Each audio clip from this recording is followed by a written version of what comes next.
ಬಿಜೆಪಿಯಲ್ಲಿ ದೆಹಲಿಯಲ್ಲಿ ತಡರಾತ್ರಿಯವರೆಗೂ ಕೂಡ ಸಭೆ ನಡೀತಾ ಇದೆ.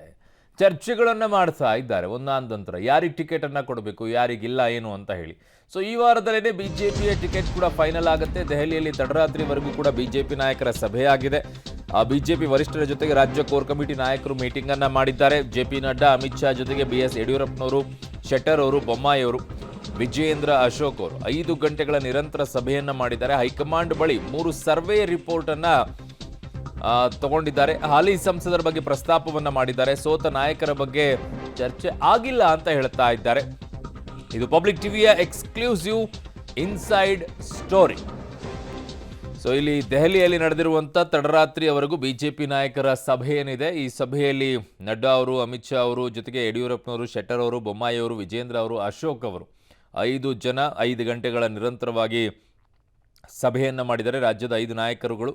ಸೊ ಹೈಕಮಾಂಡ್ ಬಳಿ ಒಂದು 3 ಸರ್ವೆ ರಿಪೋರ್ಟ್ ಕೂಡ ಇದೆ ಅಂತೆ. ಹಾಲಿ ಸಂಸದರ ಬಗ್ಗೆಯೂ ಕೂಡ ಪ್ರಸ್ತಾಪ ಮಾಡಿದ್ದಾರೆ. ಸೋತ ನಾಯಕರ ಬಗ್ಗೆಯೂ ಕೂಡ ಅಲ್ಲೇನೂ ಚರ್ಚೆ ಆಗೇ ಇಲ್ಲ ಅಂತಿದ್ದಾರೆ. ಸೊ 3 ವರದಿ ಮುಂದಿಟ್ಟು ನಡ್ಡಾ, ಅಮಿತ್ ಶಾ ಚರ್ಚೆಯನ್ನು ಮಾಡಿದ್ದಾರೆ.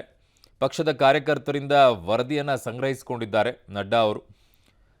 ಕ್ಷೇತ್ರವಾರು ಜನರ ಅಭಿಪ್ರಾಯದ ವರದಿಯೊಂದಿಗೆ ಕೂಡ ಅಮಿತ್ ಶಾ ಅವರು ಬಂದಿದ್ದಾರೆ, ಅವ್ರದ್ದೇ ಆದಂಥ ಸರ್ವೆಗಳನ್ನು ಮಾಡಿಸ್ಕೊಂಡು.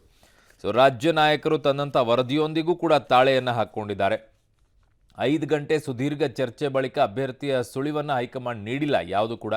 ಹಾವೇರಿಯಲ್ಲಿ ಬೊಮ್ಮಾಯಿ, ಬೆಳಗಾವಿಯಲ್ಲಿ ಶೆಟ್ಟರ್ ಸ್ಪರ್ಧೆ ಬಗ್ಗೆ ಪ್ರಸ್ತಾಪ ಆಗಿದೆ. ಅಲ್ಲಿ ಮಾಜಿ ಸಿಎಂಗಳು ಬೊಮ್ಮಾಯಿ ಮತ್ತು ಶೆಟ್ಟರ್ ಸ್ಪರ್ಧೆ ನಮ್ಮ ತೀರ್ಮಾನ ಅಂತ ವರಿಷ್ಠರು ಹೇಳಿದ್ದಾರೆ. ಕ್ಲಿಯರೆನ್ಸ್ ಕೊಟ್ಟಿಲ್ಲ ಇನ್ನು.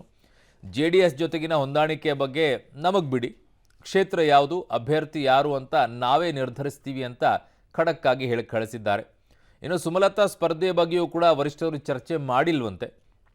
ಕೇಂದ್ರ ಸಚಿವರು, ಹಾಲಿ ಸಂಸದರು, ಆಡಳಿತ ವಿರೋಧಿ ಅಲೆ ಇರುವಂಥ ನಾಯಕರ ಬಗ್ಗೆ ಈ CECಯಲ್ಲೇ ತೀರ್ಮಾನವನ್ನು ಮಾಡ್ತಾರೆ. ಕೇಂದ್ರ ಸಚಿವ ಭಗವಂತ ಖೂಬಾ, ನಾರಾಯಣ ಸ್ವಾಮಿ, ಶೋಭಾ ಕರಂದ್ಲಾಜೆ ಬಗ್ಗೆ ಪ್ರಸ್ತಾಪ ಮಾಡಿದ್ದಾರೆ. ಇನ್ನು ವಿಧಾನಸಭೆಯಲ್ಲಿ ಸೋತಂಥ ನಾಯಕರ ಬಗ್ಗೆ ಚರ್ಚೆ ಆಗಿಲ್ಲ, ಅದಕ್ಕೆ ಪ್ರತ್ಯೇಕವಾದಂಥ ಚರ್ಚೆಯನ್ನು ಮಾಡುತ್ತಾರಂತೆ. ಸದ್ಯಕ್ಕಂತೂ ನಿನ್ನೆ ಆಗಿಲ್ಲ ಅಂತ ಹೇಳ್ತಾ ಇದ್ದಾರೆ. ಇದು ದೆಹಲಿಯಲ್ಲಿ ನಡೆದಂತಹ ಸಭೆಯ ಒಂದಿಷ್ಟು ಲೆಕ್ಕಾಚಾರಗಳು, ಒಂದಿಷ್ಟು ವಿವರಣೆಗಳು. ಈಗ ಬೊಮ್ಮಾಯಿಯವರು ಸ್ಪರ್ಧೆ ಮಾಡೋ ವಿಚಾರ, ಶೆಟ್ಟರ್ ಅವರು ಸ್ಪರ್ಧೆ ಮಾಡೋ ವಿಚಾರ, ಯಡಿಯೂರಪ್ಪನವರು ಏನು ಹೇಳ್ತಾರೆ ಅನ್ನೋದು ಭಾಳ ಇಂಟ್ರೆಸ್ಟಿಂಗ್ ಆಗಿದೆ ವಿಚಾರದಲ್ಲಿ. ಮತ್ತೆ ಅವರಿಗೆ ಅವಕಾಶ ಮಾಡಿಕೊಡ್ತಾರೆ ಏನು ಅಂತ ಹೇಳಿ. ಸೊ ಯಾರಿಗೆ ಟಿಕೆಟ್ ಅನ್ನೋದ್ರ ಬಗ್ಗೆ ದೆಹಲಿಯಲ್ಲಿ ಸಭೆಯನ್ನು ಕೂಡ ಮಾಡಿದ್ದಾರೆ. ದೆಹಲಿಯ ಬಿಜೆಪಿ ನಾಯಕರ ಜೊತೆಗೆ ಸಭೆ ಮಾಡಿದ್ದಾರೆ. ಅಲ್ಲಿ JP ನಡ್ಡಾ, ಅಮಿತ್ ಶಾ ಅವರಿದ್ದರು. ಅದ್ರ ಜೊತೆಗೆ ರಾಜ್ಯದ 5 ನಾಯಕರುಗಳಿದ್ದರು. ಅಲ್ಲಿ ಯಡಿಯೂರಪ್ಪನವರು, ಶೆಟ್ಟರ್ ಅವರು, ಬೊಮ್ಮಾಯಿ ಅವರು, ಈ ಕಡೆಗೆ ವಿಜಯೇಂದ್ರ ಅವರು ಮತ್ತು ಅಶೋಕ್ ಅವರು. ಸೊ 4-5 ರಾಜ್ಯ ನಾಯಕರು, ಅದಾದ ನಂತರ 2 ಕೇಂದ್ರದ ನಾಯಕರುಗಳು ಇದರಲ್ಲಿ ಸಭೆಯಲ್ಲಿ ಇದ್ದಿದ್ದು. ಈ ಸಭೆಯಲ್ಲಿ ಏನಾಗಿದೆ, ಏನಿಲ್ಲ ಅನ್ನುವಂಥದ್ರ ವಿವರಣೆಯನ್ನು ನಿಮಗೆ ಕೊಡ್ತಾ ಇದ್ವಿ. ಮಾಜಿ CMಗಳ ಪ್ರಸ್ತಾಪ ಆಗಿದೆ, ಶೆಟ್ಟರ್ ಅವರು ಮತ್ತು ಬೊಮ್ಮಾಯಿ ಅವರು. ನನ್ನ ಸಹೋದ್ಯೋಗಿ ಶಬೀರ್ ಸಿಗ್ತಾ ಇದ್ದಾರೆ. ಶಬೀರ್, ಬಹಳ ಇಂಟ್ರೆಸ್ಟಿಂಗ್ ಆಗಿದೆ ಬಿಜೆಪಿ ನಾಯಕರ ಸಭೆ ಮತ್ತು ಟಿಕೆಟ್ ಕೊಡುವ ವಿಚಾರದಲ್ಲಿ ಯಡಿಯೂರಪ್ಪನವರ ಲೆಕ್ಕಾಚಾರಗಳೇನಾದರೂ ಇದೆಯಾ? ಅವರ ಮಾತಿಗೆ ಸ್ವಲ್ಪ ಮನ್ನಣೆಯನ್ನು ಕೊಡುವಂಥದ್ದು ಅಭ್ಯರ್ಥಿಗಳ ವಿಚಾರದಲ್ಲಿ, ಅಥವಾ ಹೈಕಮಾಂಡದ್ದೇ ಫೈನಲ್? ಅರುಣ್, ನೋಡಿ, ನಿನ್ನೆ ನಡೆದಿರುವಂಥದ್ದು ಒಂದು ಬಹಳಷ್ಟು ಸಿಂಪಲ್ ಸಭೆ. ಅದರಲ್ಲಿ ಏನು ಅಂದರೆ ರಾಜ್ಯ ಕೋರ್ ಕಮಿಟಿ ನಾಯಕರ ಅಭಿಪ್ರಾಯ ಏನು, ಮತ್ತು ಕ್ಷೇತ್ರವಾರು ಅವರು ಯಾವ ಅಭ್ಯರ್ಥಿಗಳಿಗೆ ಹೆಚ್ಚು ಮಣೆ ಹಾಕ್ತಾರೆ ಅನ್ನುವಂತಹ ಅಭಿಪ್ರಾಯವನ್ನು ಸಂಗ್ರಹಿಸುವಂಥ ಕೆಲಸವನ್ನು ನಿನ್ನೆ ಬಿಜೆಪಿ ನಾಯಕರು ಮಾಡಿರುವಂಥದ್ದು. ಮುಖ್ಯವಾಗಿ ನಿನ್ನೆ 6 ರಾಜ್ಯಗಳ ಕೋರ್ ಕಮಿಟಿ ನಾಯಕರ ಜೊತೆಗೆ ಬಿಜೆಪಿ ಹೈಕಮಾಂಡ್ ಸಭೆ ನಡೆಸಿತ್ತು. ಅದರಲ್ಲಿ ಕರ್ನಾಟಕವೂ ಕೂಡ ಒಂದು. ಆದರೆ ಬೇರೆ ರಾಜ್ಯಗಳಿಗೆ ಕಂಪೇರ್ ಮಾಡಿದರೆ ಕರ್ನಾಟಕದ ಸಂಬಂಧಪಟ್ಟಂತೆ ಸುದೀರ್ಘವಾದಂತಹ ಮಾಹಿತಿಯನ್ನು ಕಲೆ ಹಾಕುವಂಥ ಕೆಲಸವನ್ನು ಬಿಜೆಪಿ ವರಿಷ್ಠರು ಮಾಡಿದರು. ಇಲ್ಲಿ ಮುಖ್ಯವಾಗಿ 3 ಸರ್ವೆ ವರದಿಗಳನ್ನು ಆಧರಿಸಿ ಚರ್ಚೆಯನ್ನು ಮಾಡಲಾಗಿತ್ತು. ರಾಜ್ಯದ ಬಿಜೆಪಿ ಕಾರ್ಯಕರ್ತರು ಏನು ಹೇಳ್ತಾರೆ, ಬೇರೆ ಬೇರೆ ಕ್ಷೇತ್ರಗಳಲ್ಲಿ ಯಾರ ಬಗ್ಗೆ ಒಲವು ಹೆಚ್ಚಿದೆ ಅನ್ನೋದಕ್ಕೆ ಸಂಬಂಧಪಟ್ಟಂತೆ, ಕಾರ್ಯಕರ್ತರ ನಿಲುವುಗಳೇನು ಅನ್ನುವಂಥದ್ದಕ್ಕೆ ಸಂಬಂಧಪಟ್ಟಂತೆ ಒಂದು ವರದಿಯನ್ನು ಬಿಜೆಪಿಯ ರಾಷ್ಟ್ರೀಯ ಅಧ್ಯಕ್ಷ JP ನಡ್ಡಾ ಅವರು ಕಲೆಕ್ಟ್ ಮಾಡ್ಕೊಂಡು ಬಂದಿದ್ರು. ಇದ್ರ ಜೊತೆಗೆ ಜನಾಭಿಪ್ರಾಯ ಹೇಗೆ ಬದಲಾಗ್ತಾ ಇದೆ ಅನ್ನುವಂಥದ್ದಕ್ಕೆ ಸಂಬಂಧಪಟ್ಟಂತೆ ಕೇಂದ್ರ ಗೃಹ ಸಚಿವ ಅಮಿತ್ ಶಾ ಅವರು ಕೂಡ ಒಂದು ಸರ್ವೆ ವರದಿಯನ್ನು ರೆಡಿ ಮಾಡ್ಕೊಂಡು ಬಂದಿದ್ರು. ಈ 2 ವರದಿಗಳ ಜೊತೆಗೆ ರಾಜ್ಯ ಬಿಜೆಪಿ ಕೋರ್ ಕಮಿಟಿಯ ನಾಯಕರು ಏನು ಹೇಳ್ತಾರೆ ಅನ್ನುವಂಥದ್ರ ಅಭಿಪ್ರಾಯವನ್ನು ಕೂಡ ಸಂಗ್ರಹಿಸುವಂತ ಕೆಲಸವನ್ನ ಮಾಡಿದ್ದಾರೆ.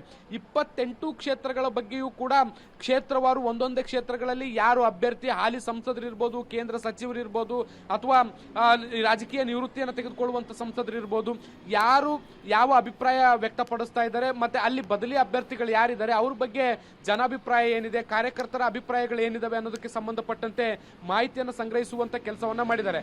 ಎಲ್ಲೂ ಕೂಡ ಯಾವ ಕ್ಷೇತ್ರಕ್ಕೆ ಯಾರು ಅಭ್ಯರ್ಥಿ ಅನ್ನುವಂತ ನಿಟ್ಟಿನಲ್ಲಿ ಸುಳಿವನ್ನ ಕೊಡುವಂತ ಕೆಲಸವನ್ನ ಎಲ್ಲೂ ಕೂಡ ಬಿಜೆಪಿ ಹೈಕಮಾಂಡ್ ಮಾಡಿಲ್ಲ. ಮುಖ್ಯವಾಗಿ ಮಾಜಿ ಮುಖ್ಯಮಂತ್ರಿಗಳು ಸ್ಪರ್ಧೆ ಮಾಡೋ ವಿಚಾರಕ್ಕೆ ಸಂಬಂಧಪಟ್ಟಂತೆ ಅದು ಜಗದೀಶ್ ಶೆಟ್ಟರ್ ಇರ್ಬೋದು, ಬಸವರಾಜ ಬೊಮ್ಮಾಯಿ ಅವರು ಇರ್ಬೋದು, ನೀವು ಯಾವ ರೀತಿಯಾಗಿ ರೆಡಿ ಆಗಬೇಕು ಅಥವಾ ಯಾವ ಕ್ಷೇತ್ರದಲ್ಲಿ ಸ್ಪರ್ಧಿಸಬೇಕು ಅನ್ನುವಂಥದ್ದನ್ನ ನಾವು ನಿರ್ಧಾರ ಮಾಡ್ತೀವಿ ಅನ್ನುವಂಥ ನಿಟ್ಟಿನಲ್ಲಿ ಒಂದು ಸೂಚನೆಯನ್ನು ಕೊಟ್ಟಿರುವಂತದ್ದು. ಹೀಗಾಗಿ ನೀವು ಯಾವುದೇ ರೀತಿಯಾದಂತಹ ನಿರ್ಧಾರವನ್ನು ತೆಗೆದುಕೊಳ್ಳೋದು ಒಂತಿಲ್ಲ, ಅಂದ್ರೆ ನಾವು ನಿಲ್ತೀವಿ ನಿಲ್ಲೋದಿಲ್ಲ ಅನ್ನುವಂತ ಯಾವುದೇ ನಿರ್ಧಾರವನ್ನು ತೆಗೆದುಕೊಳ್ಳುವಂತಿಲ್ಲ. ನಾವು ಏನು ಹೇಳ್ತೀವಿ ಅದನ್ನ ನೀವು ಫಾಲೋ ಮಾಡಬೇಕು ಅನ್ನುವಂತ ಸೂಚನೆಯನ್ನು ಕೊಟ್ಟಿದ್ದಾರೆ. ಇನ್ನು ಜೆಡಿಎಸ್ ವಿಚಾರಕ್ಕೆ ಬಂದಂತ ಸಂದರ್ಭದಲ್ಲಿ ಮೈತ್ರಿ ಮತ್ತೆ ಅಭ್ಯರ್ಥಿಯನ್ನ ಕೂಡ ನಾವೇ ನಿರ್ಧಾರ ಮಾಡ್ತೀವಿ, ನೀವು ಅದ್ರ ಬಗ್ಗೆ ಹೆಚ್ಚು ತಲೆ ಕೆಡಿಸಿಕೊಳ್ಳುವಂತ ಅಗತ್ಯ ಇಲ್ಲ ಅನ್ನುವಂತ ನಿಟ್ಟಿನಲ್ಲಿ ಅವರಿಂದ ಬರುವಂತ ಇನ್ಪುಟ್ಸ್ ಅನ್ನ ಸಂಗ್ರಹಿಸುವಂತ ಕೆಲಸವನ್ನ ಸದ್ಯಕ್ಕೆ ನಿನ್ನೆ ಬಿಜೆಪಿ ಹೈಕಮಾಂಡ್ ಮಾಡಿದೆ. ಅರುಣ್. ಓಕೆ ಶಬೀರ್, ನಿಮ್ಮೆಲ್ಲ ಮಾಹಿತಿಗೆ ಧನ್ಯವಾದಗಳು.